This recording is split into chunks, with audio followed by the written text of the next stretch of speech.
రామాయణం 54 కుంభకర్ణుడి కథ. నిద్ర లేపే ప్రయత్నం. రావణుడి సోదరుడే కుంభకర్ణుడు. ఆయన మహాభారీకాయుడు. 6 నెలల పాటు నిద్రపోతూనే ఉంటాడు. ఆ తరువాత లేచి అప్పటికే భారీ స్థాయిలో ఏర్పాటు చేసి ఉంచబడిన ఆహారాన్ని ఆరగించి తిరిగి మరో 6 నెలల పాటు నిద్రపోతాడు. కుంభకర్ణుడు అలా నిద్రపోవడానికి గల కారణంగా ఒక ఆసక్తికరమైన కథనం వినిపిస్తూ ఉంటుంది.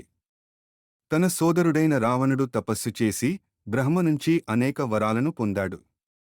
అందువలన తాను కూడా అలాగే వరాలను పొందాలని భావించి కఠోర తపస్సు చేస్తాడు. కుంభకర్ణుడి తపస్సుకు మెచ్చి బ్రహ్మదేవుడు ఆయన కోరిన వరాలను ఇవ్వాలని నిర్ణయించుకుంటాడు. ఈ విషయం తెలిసిన ఇంద్రాది దేవతలు బ్రహ్మను కలుసుకుంటారు. కుంభకర్ణుడు మహాబలవంతుడని, ఆయనకి వరాలను ఇవ్వడం సరికాదని చెబుతారు. ఆ వరాల కారణంగా కుంభకర్ణుడి ఆగడాలను తట్టుకోవడం అసాధ్యమవుతుందని అంటారు. దాంతో తన కోసం తపస్సు చేసినవాడికి వరాలను ఇవ్వకుండా ఉండటం ఎలా అనే ఆలోచనలో బ్రహ్మదేవుడు పడతాడు. ఈ పరిస్థితి నుంచి గట్టెక్కించవలసిన బాధ్యత సరస్వతీదేవిదేనని అంతా ఆమెను అభ్యర్థిస్తారు.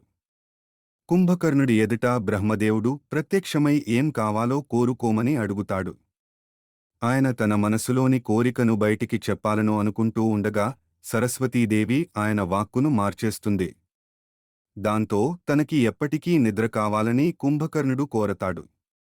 ఏడాదిలో 6 నెలలపాటు నిద్రించి ఆ తరువాత భోజనం చేసి మళ్లీ 6 నెలలపాటు నిద్రించమని బ్రహ్మదేవుడు వరాన్ని ప్రసాదిస్తాడు.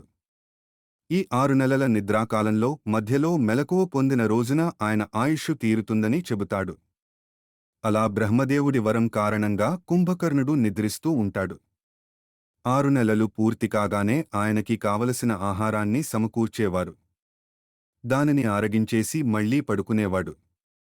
అలా కొన్నేళ్లుగా నిద్రిస్తున్న కుంభకర్ణుడిని ఇప్పుడు రాముడిపై యుద్ధం చేయడానికి లేపమని రావణుడు ఆదేశిస్తాడు. ఆయన పరివారమంతా కూడా అదే పనిలో ఉంటారు. కుంభకర్ణుడిని నిద్రలేపడానికి తమకి తోచిన ప్రయత్నాలు చేస్తుంటారు. ఆయన కాస్త అటూ ఇటూ కదిలినప్పుడు కొంతమంది సైనికులు ఆయన క్రిందపడి నలిగిపోతుంటారు.